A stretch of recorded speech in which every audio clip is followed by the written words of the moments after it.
ठीक है, तो हम लोग अब यूनिट 5 में है, इश्यूज इन ई कॉमर्स। इससे पहले यूनिट 4 या कोई भी दूसरे पहले यूनिट का 3, 2, 1 जो भी है, या अभी भी जो आगे करेंगे, किसी का भी अगर लॉन्ग में नोट्स अगर जैसे नहीं भेजे हैं उसका PDF, तो आपको कम से कम उसको क्या करना चाहिए, कुछ जिस जो अलग से टॉपिक दिया हुआ है सिलेबस में, उसको क्या करना चाहिए, थोड़ा अगर आपके पास थोड़ा पॉइंट्स और अगर अपने से भी कुछ लिख लेंगे तो आपको एग्जाम के लिए फ़ायदा रहेगा, है ना, कि थोड़ा अपने से ही प्रिपेयर कर लिए।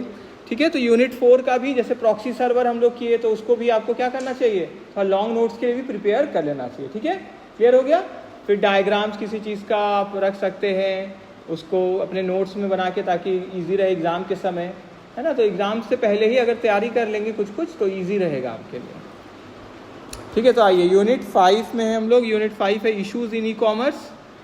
ठीक है, तो देखिए क्या लिखा हुआ है, मीनिंग क्या है। इश्यूज इन ई कॉमर्स मतलब जो अलग अलग प्रॉब्लम्स है, चैलेंजेस है, रिस्क्स है, ठीक है, मतलब जो भी इसके अंदर बातें हैं जिस पर ध्यान देना है ना, जो हमको ऑनलाइन बिजनेस ट्रांजैक्शंस करते समय होता है। ठीक है, तो ये इशू क्या, इन इश्यूज, इन मुद्दों को क्यों देखना है, क्योंकि ये इफेक्ट करते हैं हमारा क्या, एफिशिएंसी, कार्य क्षमता को इफेक्ट करते हैं। फिर सिक्योरिटी, ठीक है, सुरक्षा। फिर लीगैलिटी, कि लीगल है या नहीं है, या किस हद तक आप उसको कर सकते हैं, कितना। और ग्रोथ ऑफ ई कॉमर्स, ठीक है, ग्रोथ ऑफ ई कॉमर्स पे भी क्या ये इशू इफेक्ट करता है। ठीक है, मतलब ग्रोथ ऑफ ई कॉमर्स को भी इफेक्ट करता है। तो कौन कौन सा मेजर इश्यूज है, देखिए। पहला सिक्योरिटी इशू। सिक्योरिटी क्या है, सबसे ज़्यादा बड़ा वाला मुद्दा है ई कॉमर्स में, ऑनलाइन ट्रांजैक्शन में, क्योंकि सेंसिटिव डेटा जैसे credit card details, personal information, ये भी रहता है।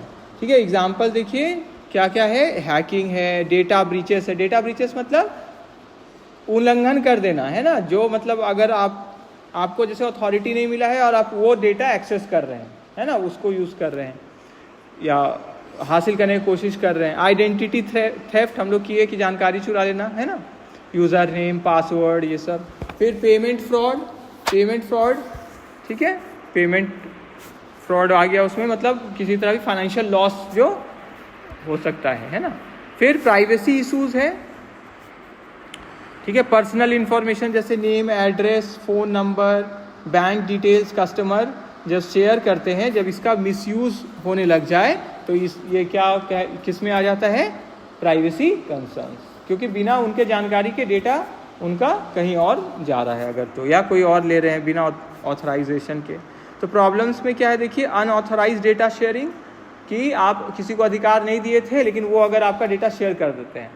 अगर अधिकार दिए तब तो ठीक है, लेकिन नहीं दिए तो अगर वो शेयर कर देते हैं। इसीलिए देखते हैं ऐप हम लोग जब डाउनलोड करते हैं तो बहुत अलग अलग परमिशन मांगता है ना ऐप। ज़्यादातर अगर नहीं पढ़ते हैं हम लोग तो क्या होता है, अनजाने में हो सकता है किस किस चीज़ का परमिशन हम दे दिए, फ़ोटोज़ का, वीडियोज़ का, फिर कुछ और एक्टिविटी जो हम करेंगे उसका। तो बोलते हैं क्या कि पढ़ के ही आप क्या करना चाहिए, परमिशन देना चाहिए, है ना। वो एक तरह से क्या हुआ, आपका साइन के बराबर हो गया। ओके ओके जो करते जा रहे हैं ना हम लोग, वो क्या हुआ कि आप ही ने किए ओके, है ना। तो थोड़ा वो देख के, जैसे आजकल ऐप हम डाउनलोड कर रहे हैं तो इसमें ही आता है कि ऐप आपको ट्रैक करेगा, तो उसका 2 ऑप्शन आता है, अलाउ करने, या एक आता है क्या, ask app not to track. तो अगर हम ask app not to track कर दिए तो हमको वो ट्रैक नहीं करेगा, है ना। उसके हिसाब से एड्स और ये सब नहीं दिखाएगा। जैसे गूगल में हम कुछ टाइप कर रहे हैं तो उसका ऐड ना आने लग जाए, तो वो पहले ही क्या हो गया, उसमें हम ना कर दिए तो नहीं अब होगा। समझ में आया, ठीक है। ज़्यादा चांस से अब नहीं होगा वो, क्योंकि हम उसके लिए डिनाई कर दिए। फिर tracking user behaviour without consent, जो अभी बता ही रहे थे कि बिहेवियर को ट्रैक बिना आपके सहमति के नहीं हो, लेकिन अगर हो तो वो एक प्रॉब्लम है ना। फिर लीकेज ऑफ पर्सनल इंफॉर्मेशन, ये भी आपका किस में आ गया, प्राइवेसी इश्यूज में आ गया। फिर लीगल एंड रेगुलेटरी इश्यूज, ठीक है, कानून और नियामक वाला जो मुद्दे हैं, जैसे e commerce operates across borders. Across borders मतलब क्या हुआ, एक देश से दूसरे देश में भी चल जाता है ना, ऑनलाइन ही तो है, ऑनलाइन जैसे हम लोग शॉप कर लेते हैं। Making it difficult to apply uniform laws, इसके कारण क्या होता है, एक जैसा लॉ नहीं, क्योंकि हर देश का भी अपना एक लॉ हो जाता है, ठीक है। तो अब आप यहाँ का भी लॉ देखिए, अगर इंटरनेशनल कोई ट्रांजैक्शन जिसमें आ गया तो उसका भी आपको लॉ फिर देखना होगा। तो इशू में क्या क्या आ गया, lack of standard laws globally. एक तो स्टैंडर्ड क्या होता है, जो सबके लिए एक जैसा बना दिया गया, यूनिफॉर्म लॉज का यहाँ बात कर रहे हैं ना, एक जैसा तो लॉ नहीं है। फिर cyber laws and IT regulation, आपको उससे संबंधित सारा लॉ जानना होगा। क्या हम लोग को पता है सारा लॉ?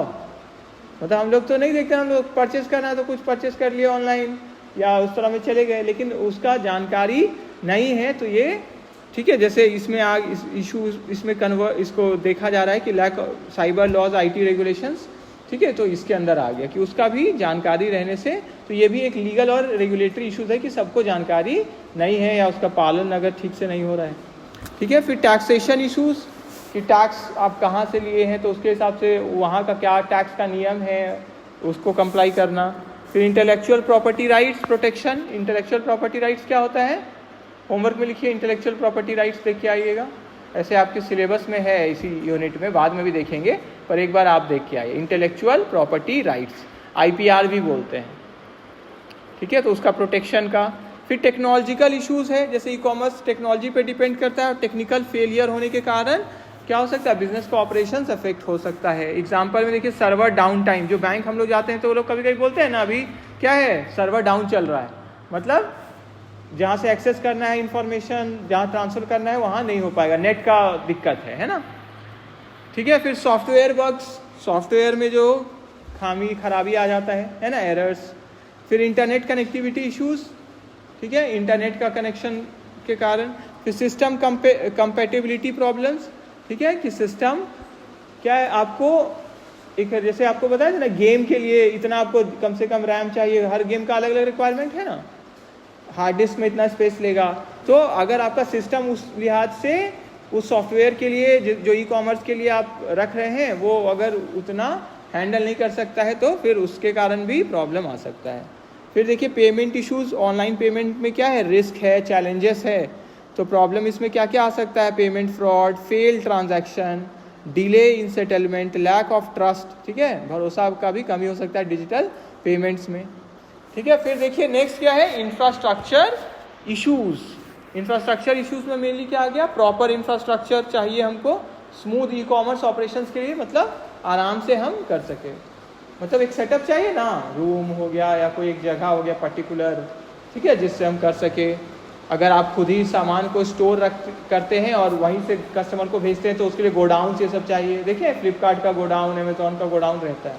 जैसे रांची में आप जाएंगे ना तो देखिएगा उधर कांटा टोली से पहले ही है ना, क्या बोलते हैं, लोहाडी बोलते हैं ना, लोहाडी जब लोग तो सुने होंगे, उससे जस्ट पहले ही देखिएगा लेफ्ट साइड में बड़ा सा शायद फ्लिपकार्ट का वो वेयर हाउस है ना। तो इसी तरह दूसरे शहर में भी बड़ा बड़ा वेयर हाउस, बड़ा बड़ा जगह लेके रखते हैं ताकि स्टोर करें वहाँ सामान, ठीक है।